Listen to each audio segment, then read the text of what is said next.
ఇది వ్రేలాడే స్తంభం. ఇది తోర్సు. పూర్వం ఇటుపక్క బట్ట వేసి లాగితే ఇటుపక్క వచ్చేసేది. 1902 బ్రిటిష్ పరిపాలనలో హామిల్టన్ అనే ఆయన వచ్చేసి ఈ దేవస్థానం మొత్తం చూశారు. ఈ స్తంభం దగ్గరకు వచ్చేటప్పటికి ఆశ్చర్యం కలిగింది. ఇదేంటి, ఇంత దేవస్థానం మొత్తం రాతితోనే కట్టారు, ఇంత బరువైన స్తంభాన్ని, 1 టన్ను పైగా బరువు ఉండవచ్చు, ఈ స్తంభాన్ని ఎలా వ్రేలాడదీశారు? స్తంభం ఒకటే కాదు, రాయి, దానిపైన ఇంకొక డూమ్ ఉంది, ఆ పైన 2 బీమ్స్ ఉన్నాయి, వీటి మధ్యలో ఎలా వేలాడదీశారు, ఆ టెక్నిక్ ఏంటి అని తెలుసుకోవడానికి 2 గుణపాలు తెప్పించి ఇక్కడ ఉన్నటువంటి ఈ యొక్క స్తంభాన్ని కాస్త ఇలా ముందరికి జరిపారు. జరిపినప్పుడు ఏమైంది, ఈ స్తంభం కాస్త ఒరిగింది, అంటే కాస్త బెండ్ అయింది. బెండ్ అయినప్పుడు ఈ ఈశాన్యములలో కొద్దిగా ఒక పిన్ డ్రాప్ అంటాం కదా, అంతగా తగిలిందనమాట.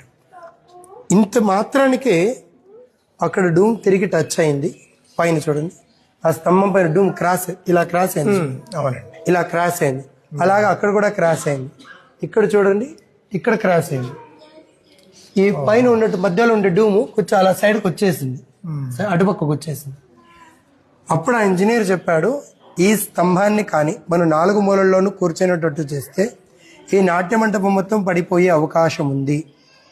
అందువల్ల దీన్ని ఎవరు ఇంకా భవిష్యత్తులో పరీక్షించడానికి వెళ్ళకండి అని చెప్పి దీని యొక్క పరీక్ష ఆపేశారు. ఇప్పటికీ మనకి కింద చూపిస్తాను, మొత్తం గాలిలోనే ఉన్నట్టు అనిపిస్తుంది. కొద్దిగా టచ్ అయింటే అప్పట్లో వచ్చిన భక్తులు కొబ్బరి చిప్పలు కొట్టడం, దూర్చడం వెడల్పుగా మనకి కనిపిస్తుంది. చూపిస్తాను, ఇక్కడ కొద్దిగా ఎక్కి చూడండి, స్తంభం కింద గ్యాప్ కనిపిస్తుంది. ఇక్కడికి రండి, ಎಕ್ಕಿ ಚೂಡು ಅದು ಕಾಣಿಸ್ತಾ ಇದೆಯಲ್ಲಪ್ಪ. ಕಾಣಿಸ್ತಾ ಇದೆ ಎಷ್ಟು ಸ್ಪಷ್ಟವಾಗಿ.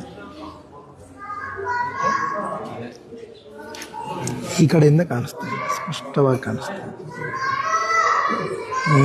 ಅದು ಅಲ್ವಾ, 500 సంవత్సరాల క్రితమే మన ఇండియన్ ఇంజనీరింగ్ టెక్నాలజీ ఎంత అడ్వాన్స్ లో ఉండిందని చెప్పి మనకు తెలుస్తుంది.